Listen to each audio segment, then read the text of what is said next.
Hey sweet people, welcome back to another episode of the Sweetspot Podcast, where we explore the essence of what makes people and brands unique and successful. I'm your host Marc Suess, and today we are diving deep into the realm of storytelling and archetypes with a very special guest. My guest this week is from the Netherlands, from Amsterdam. This is why this episode is in English. Joining me today is the Jungian psychologist Suzanne Schreve. We embark on a journey through the ages, from the philosophical musings of Plato to the groundbreaking works of Carl Gustav Jung and Freud, all the way to the modern storytelling landscape for marketing, movies, entertainment. So we really want to explore archetypes and storytelling fundamentals to really get a deeper understanding of what drives us as humans when it comes to storytelling, to identification with stories, and how we can use this for ourselves, for our ideas and creative endeavors. Together with Suzanne, we will uncover the timeless wisdom that is embedded in myths and fairy tales and the human psyche, for that matter, and we will explore how the understanding of these narratives can empower us as creatives, as entrepreneurs, to craft compelling stories that resonates with our audiences, with our clients, on a deeper level, and that helps us to bring meaning and to push our ideas forward. So whether you're seeking inspiration for brand building, honing your creative skills, or simply intrigued by the art of storytelling, this episode is packed with insights, news and tips, and a really deep understanding of storytelling that will help you find and share your sweet spot. So stay tuned as we unlock the secrets of storytelling and archetypes with Suzanne Schreve. I'm Marc Suess. This is the Sweetspot Podcast. Let's dive in. Welcome to the Sweet Side. This is the Sweetspot Podcast with Marc Suess, investigating entrepreneurship, purpose, and the creative life.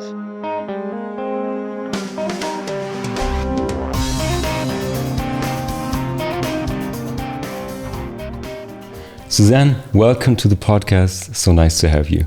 Thank you. Good to be here. Thanks. I'm really excited about this conversation. Today we get the opportunity to dive into a topic that we usually scratch the surface of. When I talk to creatives from all fields, movie makers, illustrators, painters, musicians, oftentimes archetypes come up, storytelling come up, but I never before had the opportunity on air to talk to someone who actually studied this and really goes deep into this, into these topics. So I'm really excited, and I think the audience, the sweet people listening, will be as well. Yeah. So cool. So as I mentioned before, you studied behavioral neuroscience and also Jungian psychology. So maybe first of all, when you hear these topics in everyday life, how does it feel if you hear archetypes and storytelling being thrown around in marketing and movies? Is this like in some form rooted in the science, or is it just some very, very simplicity knockoff? That's such an interesting question to begin with, because you immediately bring it into the public domain. Yeah. Well, there's no real one answer to the question, actually. It's very much layered, and I would have to backtrack it to how the idea of archetypes entered into the modern domain. Okay. I think that would be our Let's start there. That's a good starting point. Yeah. Well, first of all, the idea of archetypes was not new. Mm-hmm. You have, for instance, Plato's idea of forms, in which he referred to the idea or to the phenomenon of form as an idea, as something that exists before it goes into the physical material. And Jung, when he was working together with Freud in the beginning of the 1900s, Freud was already working with dreams, and Jung just jumped on that bandwagon, and they had a very tight working relationship. It was a bit like a father-son relationship. Mm-hmm. Freud is the father, Jung as the sun. Sounds super healthy right away. Yeah. It does, doesn't it? Jung worked in psychiatric hospitals, so he was a trained psychiatrist and psychologist.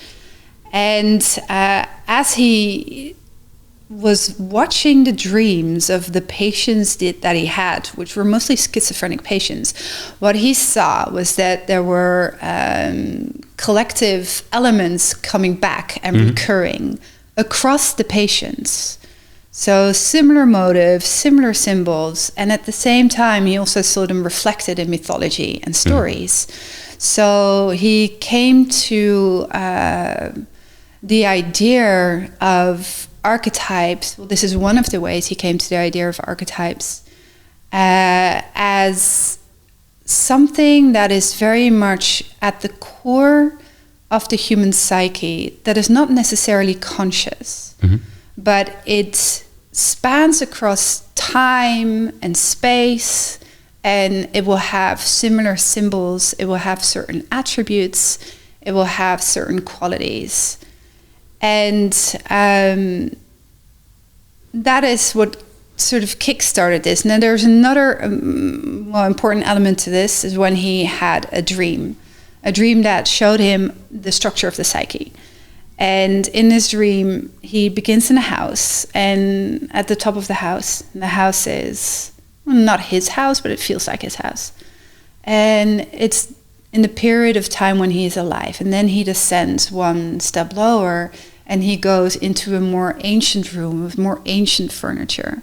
And then he goes lower again into the basement. And into the basement, there's Roman ruins and a slab. And again, a completely different time period. And he opens the slab up and dives into this cave. And in the cave, there are bones and pottery from ancestors a long, long time ago. And as he woke up from this dream, he gathered that what he was in were the layers of the psyche. So you start with the conscious, the daily waking life, the things that we know, also known as the ego. Then you dive a little bit lower. You call it the personal unconscious. These are the things that we've repressed, that are not allowed to be here from our parents or society, that are really within the personal influence. And then you go even lower into the collective unconscious. Now, the collective unconscious is an important term because that's where you find the archetypes. They come from that space. Yeah, how did this enter into our modern culture? Yeah. Well, it was a rough road. Because first of all, Jung was a pariah, he was outcasted, and he had this whole spiritual notion as well, this idea of the collective unconscious, it being a soul. He even talked about that. So all the academics took it further than, right? He was into spirituality and things a lot, and openly, though, as a scientist, which was out there at the time, I guess. Yeah. Well, absolutely. It was so much out there that he got outcasted. Yeah.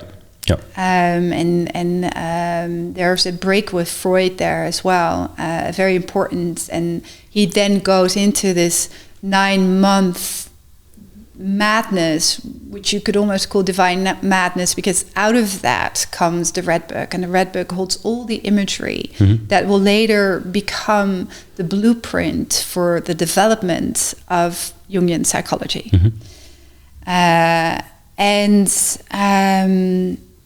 Once this psychology, once it starts to gain traction and he gains more clients and more people are interested, it starts to sort of have a life on its own, and you have post-Jungian scholars and Jungian analysts such as James Hillman, but for instance also Joseph Campbell. Yeah. And this is where you might recognize the hero's journey, of course. Yeah, exactly. And this is where it really enters into the public sphere, because not just is the psyche sort of explained in structure, but also how these mythological stories with universal themes move us and influence us. And it sort of becomes a handbook at one point for story makers, for filmmakers, and eventually also for marketing. 100%. And so we're going to dive into this really deep, but the first thing that comes to mind if I listen to this, and for the sweet people listening, I'll put all of these books in the show notes, so they can look up the Red Book and things about Jung, and also Joseph Campbell, Hero with the Thousand Faces, I think, which is as far as I know, the fundamentals, the groundwork for the hero's journey as we know it today. It's there in 10 and 12 steps, and I think 17 or 18 steps. So it's different versions, but they all revolve around the same hero journey, so to speak, which we find in old fairy tales, old myths, and again in most of superhero movies and all of that stuff today, but in a more simplified way. Yeah, let's put it that way. And the first thing I want to ask you, in your opinion, is when you work either as an entrepreneur or a creative, an artist in whichever sense, and you try to approach this, there's always two sides which you can approach it. One is, as you mentioned, as Jung itself did, like following your dreams and intuition and listening in to maybe find ideas and models and maybe even archetypes that fit you. And the other thing is if you try to use it as a navigation. And this is something I have a lot of debate with both clients and companies, but also creatives about it. How do you think you can use archetypes, and that term storytelling? Can you just use it like an interpretation of where you are, who you are, where to direct maybe? Or can you also use it as a kind of a compass? Like, okay, I want to develop into this direction. What does this archetype mean? I'm maybe more grounded in my, say, shadow archetype, or in an archetype that doesn't perfectly suit my aims and my mission or even vision for life. Do you think you can consciously navigate into the direction or travel into a direction of these archetypical ideas, or is it more of, okay, it's a map, let's see where I am and what my strengths and weaknesses are and where I maybe should focus more on? That's a great question. It's a two-way road, I believe. It goes back and forth. But there's this quote from Jung, which I really like, which comes from his book In Man and His Symbols. And he says, "The one thing we refuse to admit is that we are dependent upon powers beyond our control." So in that respect, that would answer one side of your question, where these archetypes are also seen as the riverbeds of life. We used to call them the gods and goddesses. And interestingly, the name, the old ancient Greek name for therapy, therapeutes, also means to tend to the gods and goddesses. And only later did it get the meaning of intending to heal. Or a facility to heal, to service even. So coming from the inner space, when working with archetypes, I think there's one thing that people might tend to skip, is that you're working with some very powerful forces. And it takes a certain respect and attitude that is needed to approach them, and a lot of the stories will show you this. So there is the predominant hero's myth, but there's a bit of an issue with that myth because it's a very patriarchal myth. Yes. So if you were to look more at fairy tales rather than myths, in the fairy tales, you always see that there's this struggle and there are tasks to be fulfilled rather than something to be conquered. Yes. And that's a very important differentiation. And you also are asked to suffer life in a way. Not to win. Win, not to conquer it. And that's what the idea of working with archetypes and with the unconscious and with this inner journey is very much about learning to navigate life, which throws all of these things at you without moving into escapism or into fighting it. Yeah.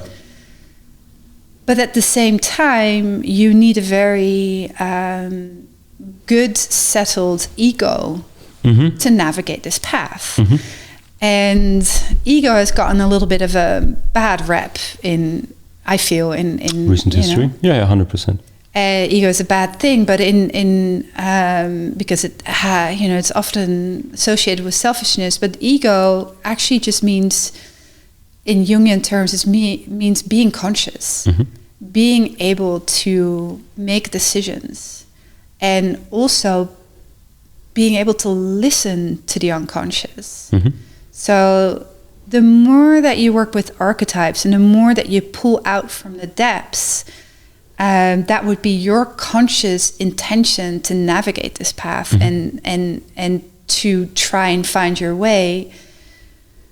The more you are also given and the more you are also initiated into surrendering into the unknown. Yeah.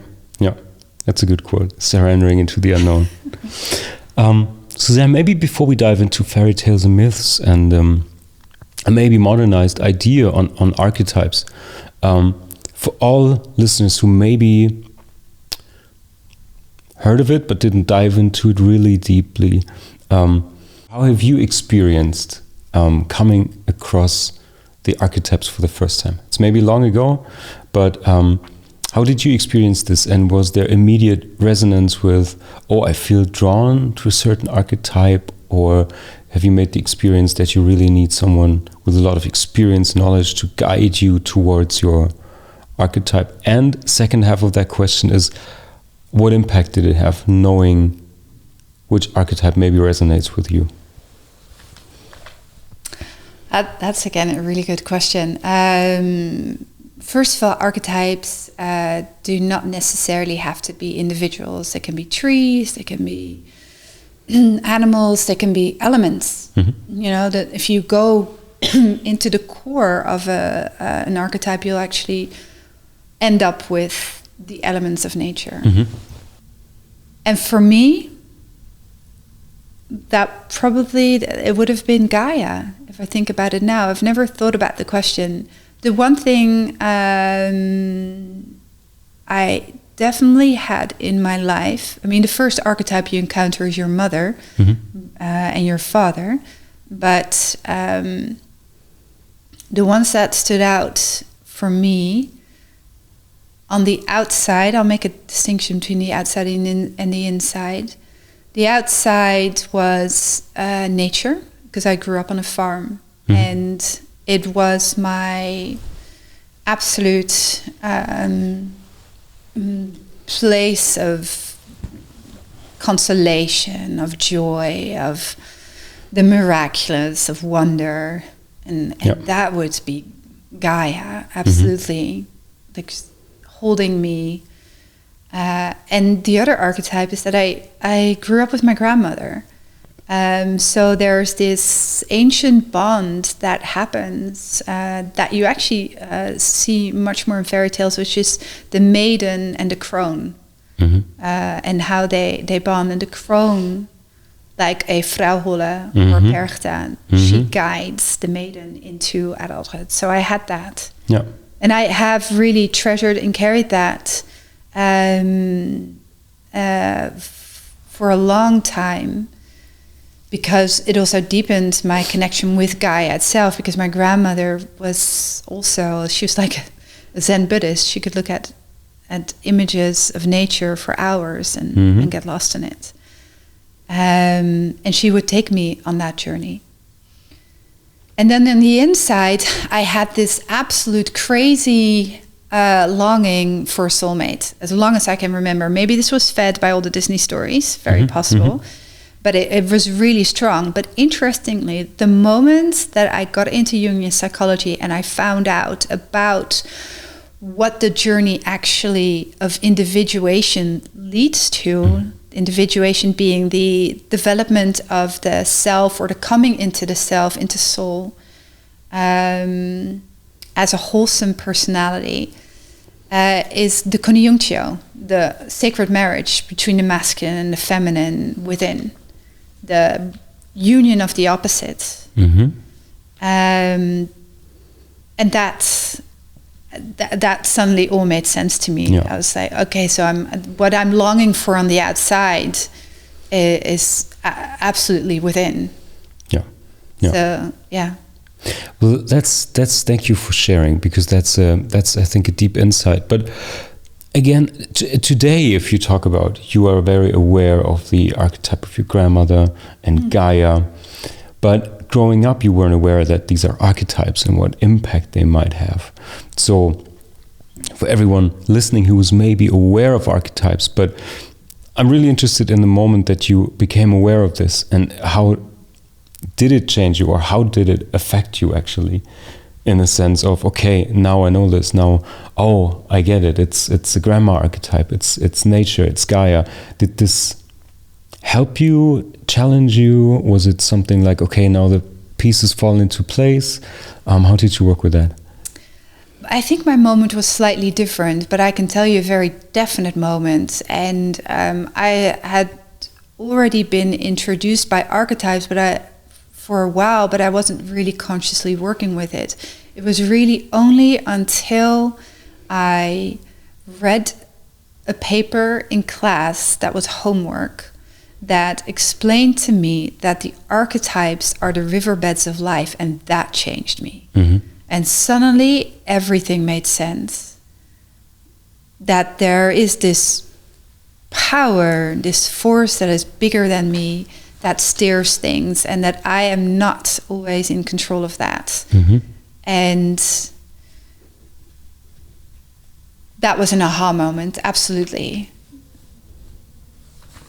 I don't know how it changed me afterwards specifically. I think it slowly started to embed and seeded this deep respect for the inner world, for the gods and goddesses of old, and to not work with them just lightly, not to use them, because they have all sides. They have this spectrum of qualities, so they can show their good side, they can show their bad side as well. And which would be the archetype and the shadow archetype, maybe? Yeah, it's when it's in the shadow. So when the most important thing, first of all, with archetypes is being steady in your ego, so you don't get taken over necessarily.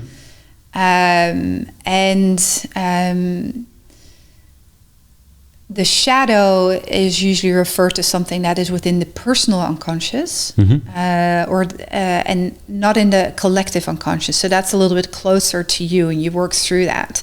But when you get to the archetypal level, you're just working with a spectrum of behaviors and traits that range from the very destructive to the very life-giving, and it oscillates between those two. Yeah.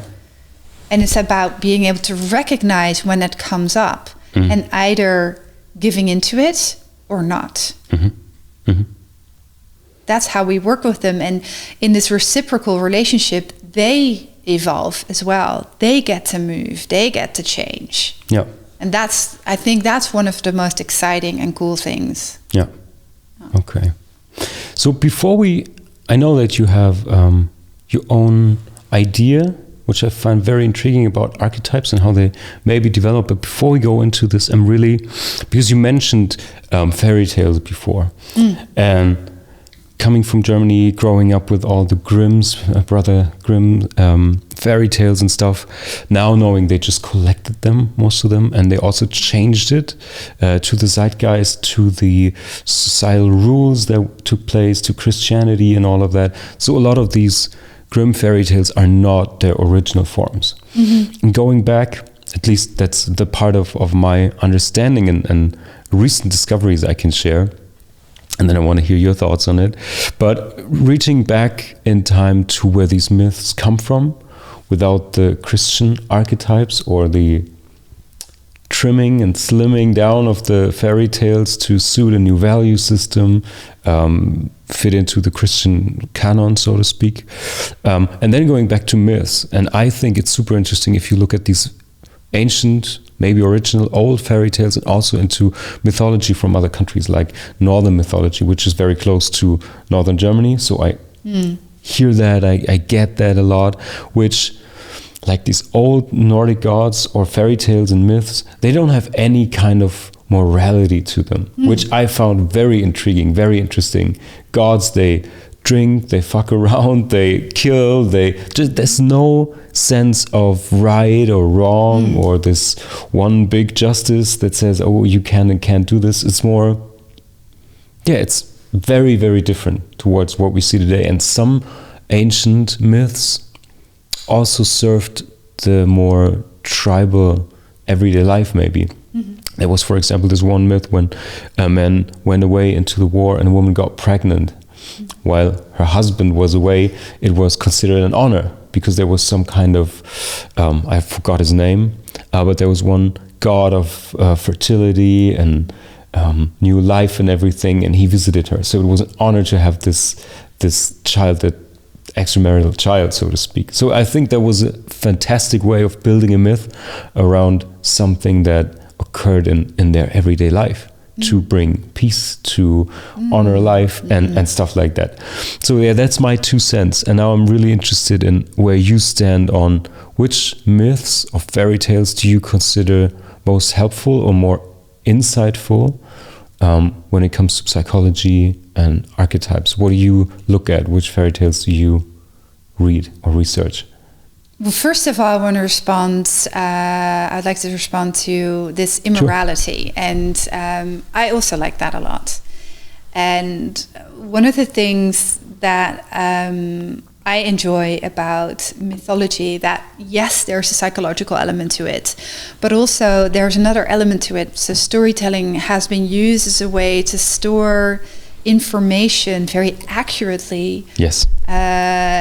Being passed on from generation to generation, and it still to date is the most efficient way to transfer a whole bunch of information for the longest period of time.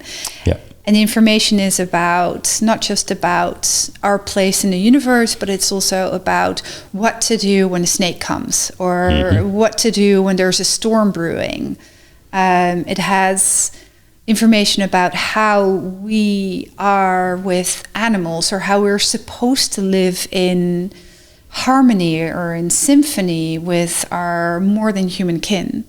So this element of nature is important when looking at the immorality of these myths, because it's sort of reflecting that immorality that is very much in nature itself. Yeah. And 100%. Yeah, and that's this really nice thing, because we have very much moved away from our instincts, and that's what myths do for us at the moment. They, you know, we live in this post-Cartesian time when, with rationality and the period of enlightenment, and you have this big splits between matter and spirits, and myths bring us back into our bodies, into this instinctive nature that that we all have. So which ones would I go to? Which is your question. I love the gritty fairy tales. Me too, yeah. The dark ones, the strange ones. They're in myths. I do, coming back to a question that you had before, that what are your personal myths? At one point you do start to find out what your personal myth is by just getting to know them. And you can also look at what story did you like most when you were a kid. So for me, that would have been the story of Beauty and the Beast. Later on, I started to get fascinated by the story of Isis and Osiris. And within fairy tales, there are stories like the dark versions of Cinderella stories, or the dark versions of the Crone. But also creation stories. Yeah. So creation stories throughout the world, I think, are beautiful. Well, going back, I remember when I was growing up, I was crazy about spooky stories. Yeah. But really, like, to the degree that my mom was worried, like, it has to be vampires and ghosts and everything. I wasn't scared at all. I just found it so fascinating. And I can't remember the Disney movies, but I think all the ones that were a little spooky, like Beauty and the Beast, but for the Beast, of course, not for the singing little cups, but for the, that stuff. But yeah, a follow-up question towards that. You just said something very interesting, that you say myths and stories have the possibility or the power to bring us back into the now, our bodies, into the present. Do you think this is one of the reasons why I feel like, as a society, at least Western society, but I guess it's a global thing, we're absolutely story addicted, and everyone is talking about attention economy, and time gets experienced, like time is less and less, and we're more stressed. And at the same time, the consumption of stories in whichever form, it can be podcasts, Netflix, binge watching for hours, movie releases, superhero movie part 48. We're so addicted to stories. Do you think they still hold the power of myths and fairy tales and like this ancient storytelling tradition? Definitely not all of them, because there's a more simplified way of telling stories today. But do you think this is one of the reasons why we're so story addicted and driven? Oof, this is interesting. But to make it follow up, or to be more precise, do you think it's resonating with something deeper, or do you think it's escapism? Because I'm never sure. No, exactly. I was hanging out in the same space there. I think there's not one good answer, because it's so person dependent. But collectively, I think it's both. I think there's a deep longing, because myths, the old myths and the old fairy tales, they hold still symbols of universal resonance that plows much deeper into us than you can ever know. I think there's this beautiful Sufi expression where they say that an original word has 7 different meanings. And you never know, you don't consciously actually get to the 7th. Or perhaps you're enlightened then, I don't know. But the same goes for symbols, the images that reflect the archetype that carries them. They also have these deeper meanings. And if you're going to use symbols in a way that doesn't reflect these deeper meanings, they lose that resonance. And I think if you look at most modern stories, they don't carry that. And there is something with binge watching. I can do that as well. Oh, me too. Yeah, and I definitely used to do it a lot. And I'm getting a little bit. I've been watchful about it, although I can obviously still get caught up. And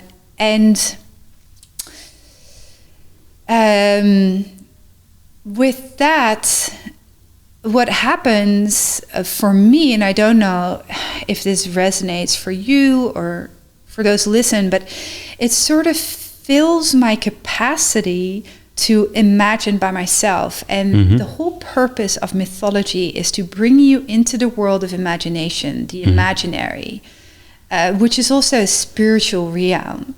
And if you keep on filling yourself with images and images and images, you clog up the system. And you sort of thwart that realm. It sort of gets infected in a way. So that's a different working than exposing yourself to a storytelling with all of your body, with all of your senses. Is a completely different way of listening or receiving than binge watching. So how would you, or what's your recommendation? Because I think this resonates with a lot of people, also with me. The need to, the addiction of being entertained, listening, watching stories, all of that, sometimes you get clogged up. How would you detox, or at least trim it down to being able to experience a story fully again? Yeah, so not an easy question, because it depends on the person. If you're someone who can easily say no, then that would be the way, and to be conscious. But usually there are a lot bigger forces behind this, and that's what makes it difficult for us to pull ourselves away. But the first step is to be conscious, to think about, well, one of the ways that I dealt with it is, for instance, what kind of stories am I attracted to? And get curious about the content that I'm attracted to. And then just think about that a little bit. So why am I attracted to this? What could it symbolize? What could it mean? And because if the images are trying to fill something, then there's something underneath there that is wanting to get attention, and that is shadow, and that's where you want to go to. That's interesting. That's nice. Yeah. So what shadow part is trying to get my attention, and then you can even go into a voice dialogue with that part. So imagine that your psyche exists out of all of these archetypes, all of these entities. And if you run it like a democracy where everyone has a seat at the table, you don't have to go into TV watching anymore to go to that element inside of you that's actually maybe wanting to get attention. Yeah. So that, I would say, that would be one way to approach it. Another way to approach it is to, whenever you do go watching, just be conscious. Just consciously step into the TV watching. Don't beat yourself up when you get out of it. And be kind. Yeah. Investigating what you long for, that's a very interesting part of it. Also, this is more, maybe a lot of people can relate. Maybe that's just me. I don't think so. But, for me, it's always this balancing act. When I work, may it be design or more free, artistically, whatever, like half the time, at least, I want some kind of input. I either work in a cafe, or I listen to music, or I have something on in the background, not as a distraction, but this really helps me focus, because sitting in quiet is like I'm at 3 places all at once. Not because I'm especially creative or gifted or whatever. I have a freaking focus problem. That's more of it. So a lot of, there's something playing, something in the background constantly is more of a, this really helps me to focus.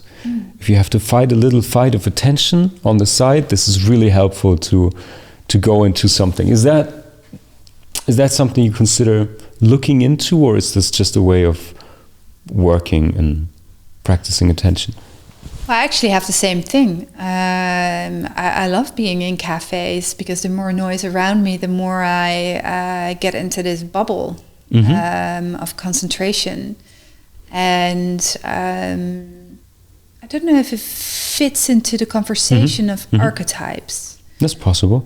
Even though it is a good question, I would have to sit on it and maybe get back to you on it. We can do that. We can do that. Yeah? No worries. Yeah, of course. Just let it hang there in the space.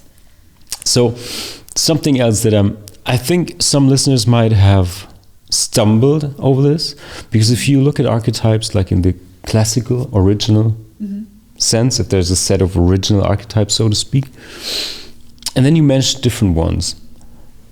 Gaia is maybe a little bit out of the ordinary classic thing, but in our conversation we had before recording, you talked about a very different set of archetypes. So you kind of took this concept and moved it onwards, or you rethinking the whole thing. And I'm very interested in this because I guess listeners picked that up by now, that there's a more open approach to what archetypes can be, in your opinion. So maybe you can guide us through this process of, okay, what's the considered classical set of archetypes, and how do you rethink them, or why did you start to open that up and say more things can be considered archetypical?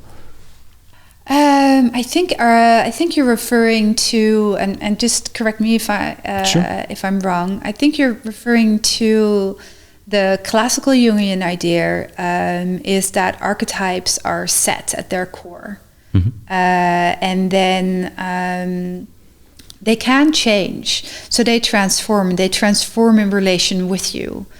And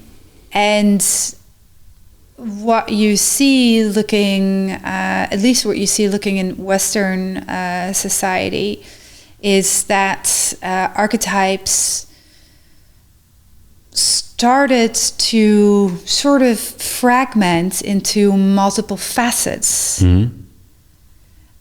So maybe a goddess who would have held certain qualities like goddess of war, but goddess of the underworld, goddess of birth, goddess of the upper world, goddess of love, goddess of the middle world would all exist within the one archetype. And then as we started to differentiate ourselves as humans, differentiate our ideas about who we are, our logos got a larger role to play in a predominantly animism type of religious lifestyle, which had been there for thousands, tens of thousands of years. We start differentiating, and so you can see that reflecting in the goddesses being sort of fragmented as well, and the gods and the archetypes into all these different facets, which brings us to now. And I think it's just interesting how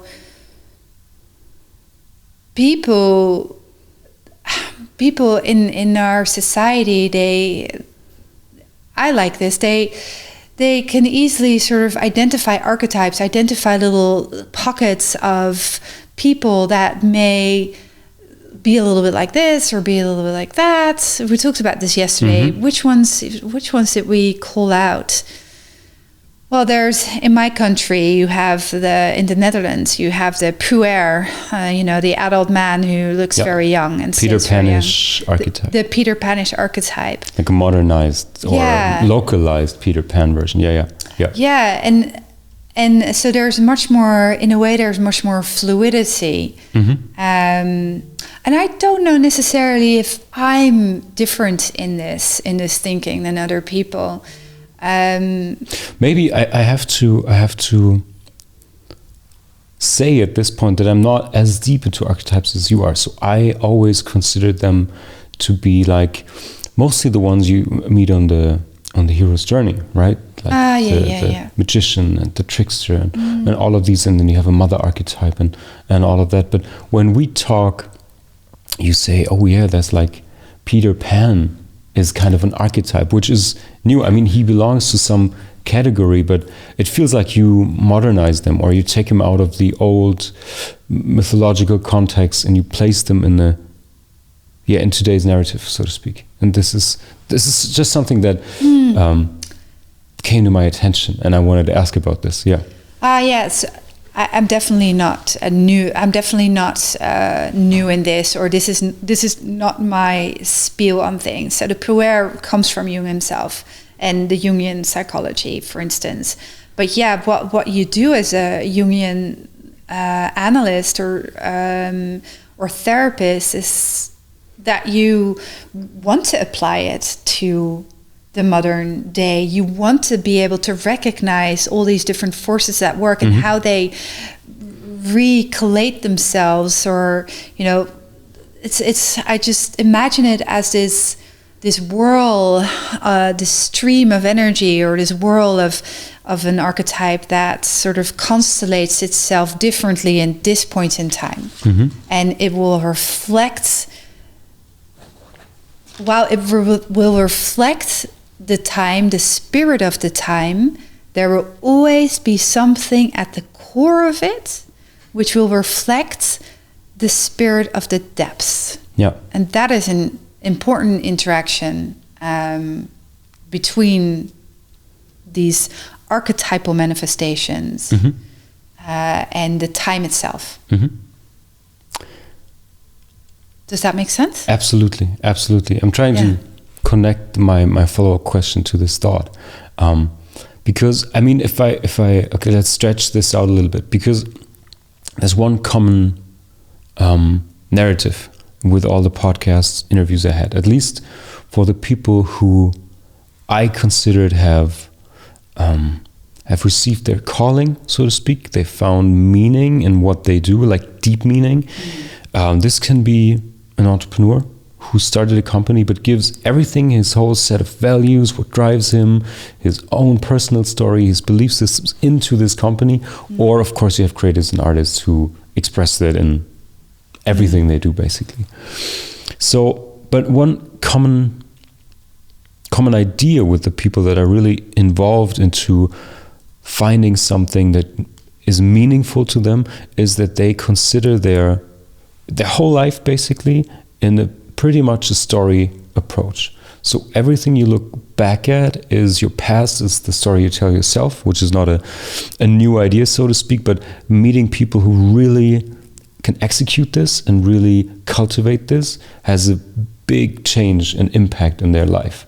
Like, okay, do I focus on everything that went wrong in the past, to give a very simple example, or do I focus on that one failed relationship or whatever in the past, and you give that space and meaning and power over the whole narrative of your life, basically. So considering your life and the potential you have in your life is basically a story. This is one of the key reasons I'm so interested in talking to people like you and on this podcast, because I really think that our idea of story and archetypes and all of this shapes our life and this whole life experience. And then, so this is the overarching idea, but then what to me is really interesting when you find that meaning, or better, maybe you rediscover it. I think as a child you have a lot of what's meaningful and important just very easily laid out to you, and it's very playful, and then everything gets in the way, from school to making money to societal rules and expectations and all of that stuff. But if you can pierce through all of this and find what gives meaning to you again, you're on a fantastic track, I would say. And then you have life events that change your, maybe not change your trajectory, but add something. For example, becoming a mother is, you tap into becoming an archetype yourself that you before received in a very different way. You've always been a child, a grandchild in your case, having a strong bond with your grandmother, and then you, I don't know if you awaken it or it comes into you or you switch or you activate it or whatever, you become a new, or you integrate a new archetype into your life. And yeah, first of all, I mean, how was that experience for you, if you don't mind sharing that? Oh, amazing. Yeah, amazing. It was so transformative. Becoming a parent, I believe, can be one of the most transformative periods in a lifetime, because it is such a switch. But you don't have to become a parent to receive the mother archetype. So the mother archetype is really about mothering, if you turn it into a verb. it's tending, it's taking care, but you also have many faces to the mother archetype, like the death mother, the mother that wants to gobble everything up. You see that in nature when mothers eat their children. So there's this whole spectrum of the mother archetype that you encounter, and it can be overwhelming. So if you're not, usually if the basic components are not well set into place, that there's some sort of basic ease, then these archetypes can become quite overwhelming. So basic is within you as a whole personality. Yeah, as a person. Yeah. So when I had my daughter, through pregnancy, obviously you open up into the archetype. You can open up into the Mother Mary archetype. And that's logical if you live in a Western society and you have sort of a Christian background.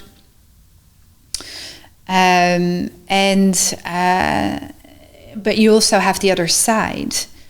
And I encountered that when I first became a mother, and also was confronted with incredible feelings of loss or despair or frustration. I feel it's important when you go through these major transitions to have some sort of practice in place, be it art, be it meditation, be it whatever. Actually, it doesn't really matter, but it's something that really grounds you, and it allows you to work out these energies that you are given, that you are exposed to. So they have a place to go, because big transitions mean big energy. Big energy, you can imagine it's like standing underneath a waterfall, but you're hollow, so it touches everything, and anything that's in the way, it will get touched. It will want to move through. It will want to flush out. It will want to transform, and that's what initiation periods like motherhood, parenthood, or perhaps working on a project. That's what they're all about. Does that answer? Yes, I was curious about your personal experience. Yeah. And as a follow-up, I am interested in, there's so many archetypes. I don't know if it's a belief or if there's science behind it, can everyone embody or implement every archetype, or is there a limit to what you can hold or incorporate or embody? And are there maybe... This is a very naive question, but I really don't know I haven't studied it and I haven't read up everything about it. So I'm really interested in if you can embody like negative archetypes for yourself, or you have the wrong idea. Especially with Western society, how archetypes got hollowed out and slimmed down and trimmed to fit some entertainment narrative or other narratives. I believe you can try and aim for the wrong archetypes for yourself, or embody something that's not right for you. What are your thoughts on that? Well, we get into a really fascinating space here, because to answer the first part of your question, the Jungian idea, but also the esoteric notion of soul, means to hold, to contain all. So everything is inside of you, and everything is at least inside of your soul, and your soul is inside of something much greater, which also contains everything, which is the anima mundi. So I'm really glad you raised it, because the anima mundi concept of the world being ensouled, and us being a part of that, is incredibly important in this day and age, because we often look at archetypes and we look at Jungian psychology or working with mythology for our own purpose and the purpose of self-growth, but it was never about that. It was never about serving yourself. It was always about serving the greater good, serving the world, about knowing how to live in kinship with each other, about how to act, about how to remember, and how to be. And so looking up archetypes, in a sense, again, you would want to question yourself, why? What is driving me to do this? What is driving me to go there? And I don't believe in the wrong archetype. I believe because archetypes, there is no wrong archetypes. There's no good archetype. Each archetype, as I said before, it has a spectrum, and on the one hand, it can destroy, and on the other hand, it can birth life. And so it is all about, for me, it is all about the way that you approach it and why. Yes. What is the motivation? And if you are going to go there with a selfish motivation, you're going to feel it. You're going to get it reflected back. And that is what the stories tell us. That's the how and maybe the why. Let's dive into this. How would you recommend anyone listening to this who's not in touch, who maybe didn't investigate this further so far, what would you recommend taking the first steps? I mean, of course, they can maybe be in touch with you or another Jungian psychologist. But other than this, is there a way that everyone can take first steps, think differently about it? What would you recommend? Take a deep breath.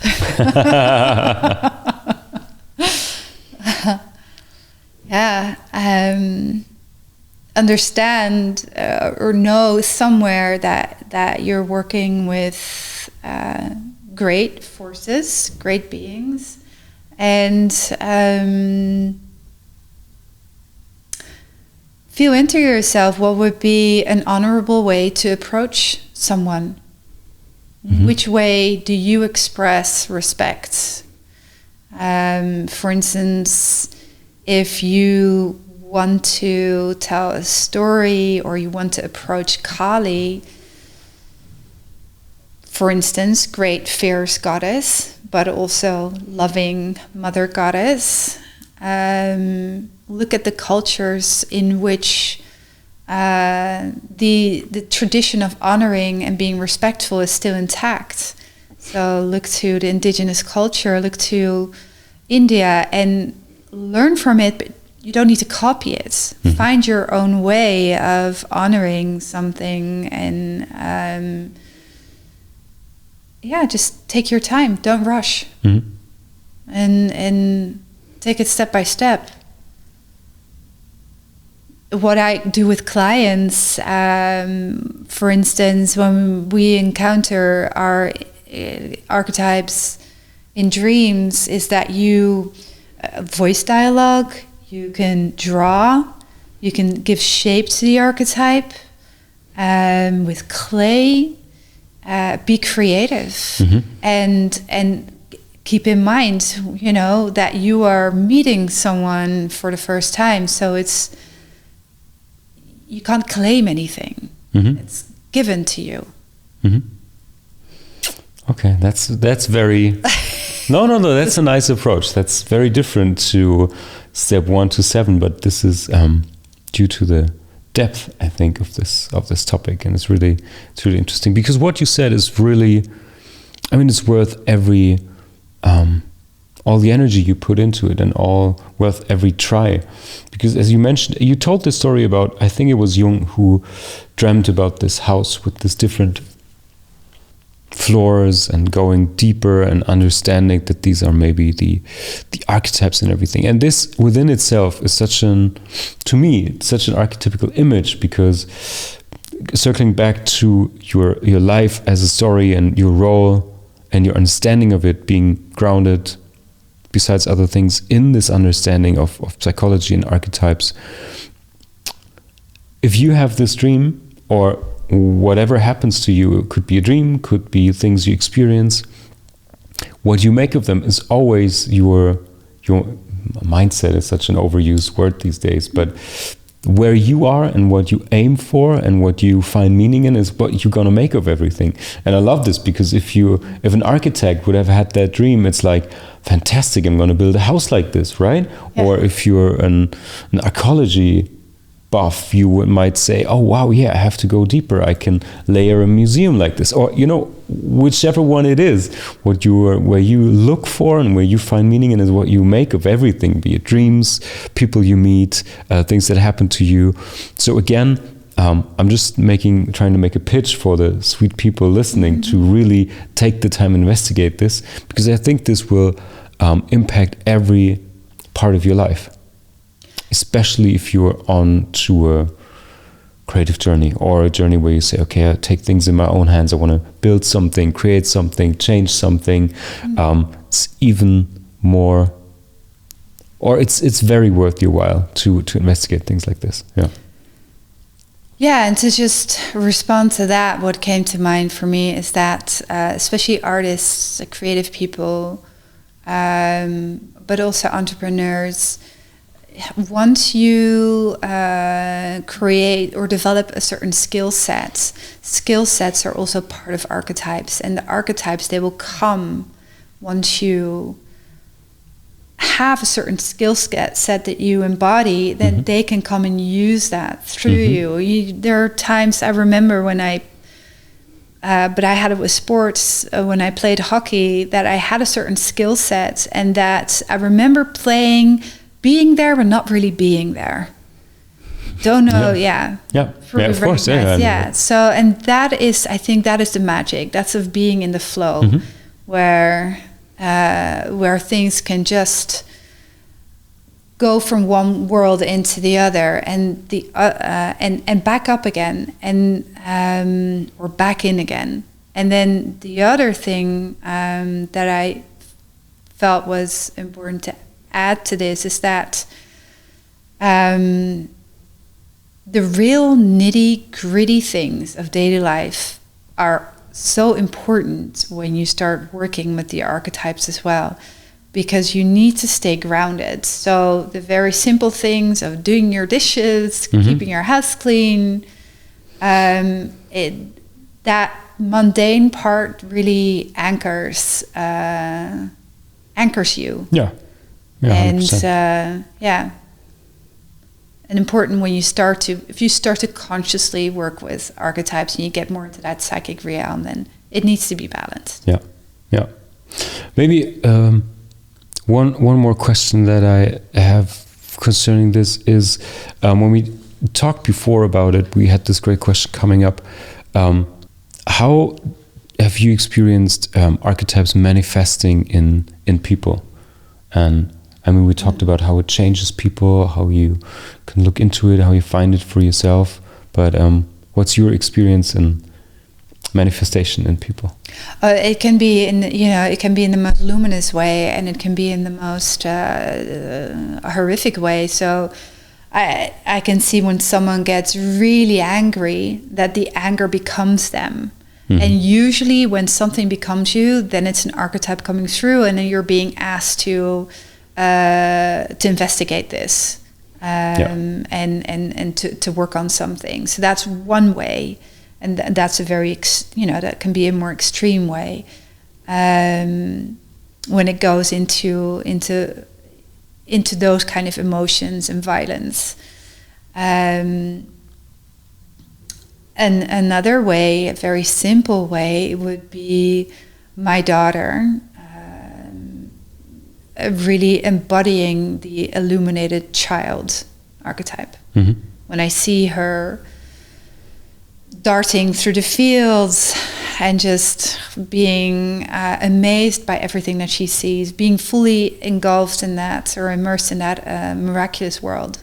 And then she really holds that beautiful, luminous aspect of the divine child, and you know when that happens, because you're being pulled into a space, into this liminal space, and that it has the potential to create deep transformation for whoever is involved. And that's also when you see an archetypal work. Fantastic. So I just give you two extremes. Yeah, I like that. That's a really good way. Suzanne, I mean, we could go on. I feel like maybe there's an episode 2 coming up where we dive more into storytelling and things like this. But for now and for this episode, I have 2 questions I ask all of my interview guests. First of all, I mean, I have a little reading list already, but is there something that inspired you when it comes to psychology and archetypes that you would recommend for the people listening and watching this? Can be podcasts, books, movies, series. Oh yeah, there's a fantastic podcast called This Jungian Life, with 3 Jungian analysts who discuss many different topics. I highly recommend that one. And books is incredibly tricky because there are too many titles, too many topics that I can just choose one. So I'll give you a list on that. Okay.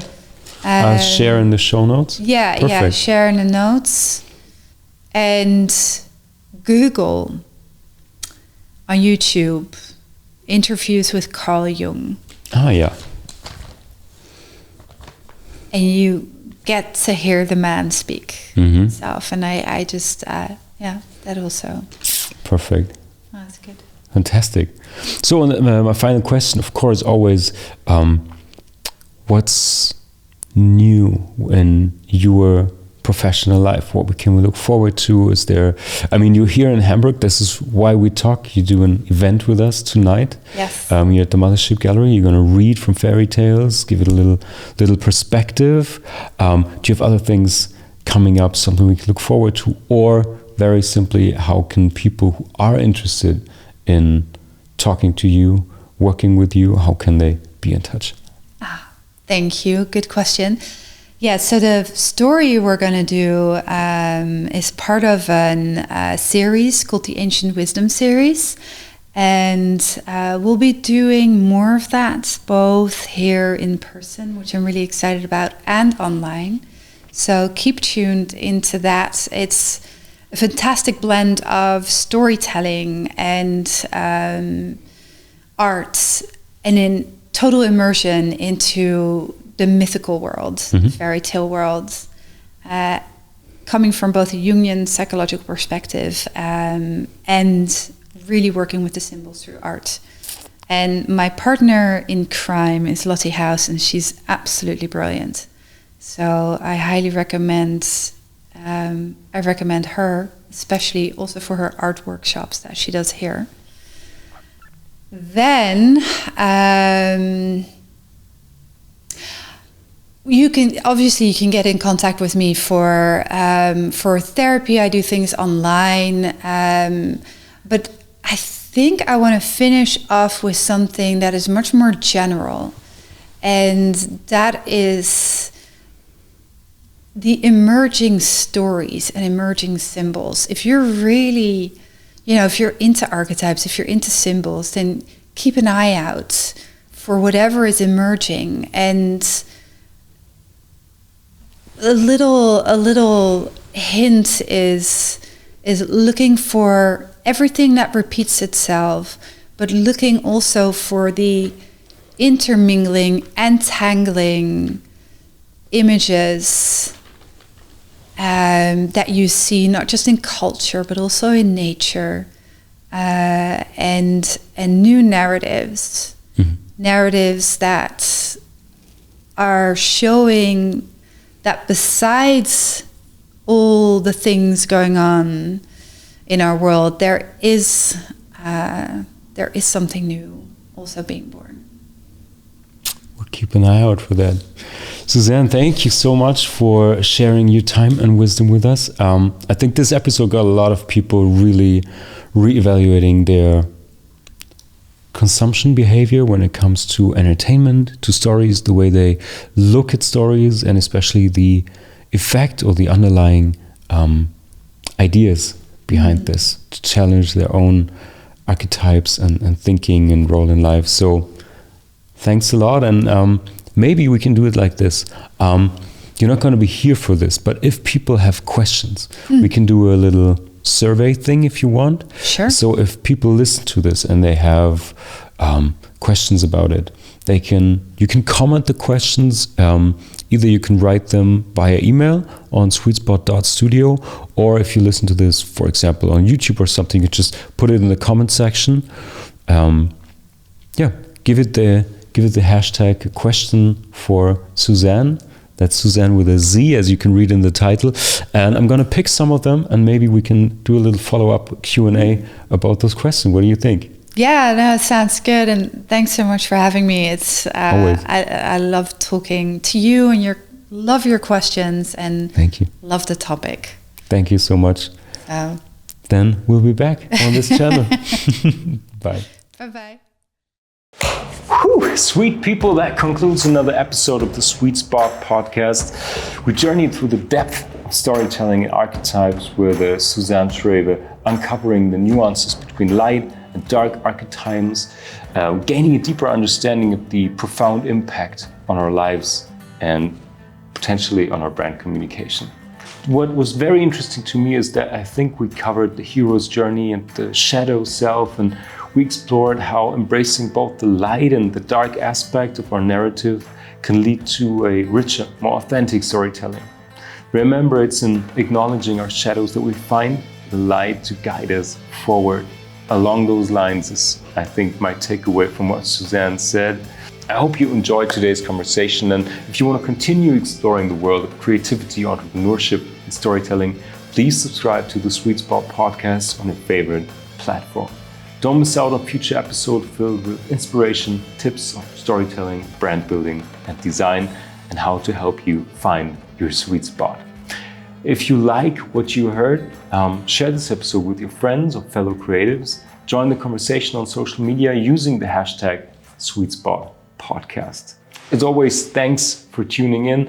My name is Marc Suess. This is the Sweetspot Podcast, and I hear you on the sweet side. This podcast is produced by Sweetspot Studio. New episodes each week, wherever you listen to your podcasts.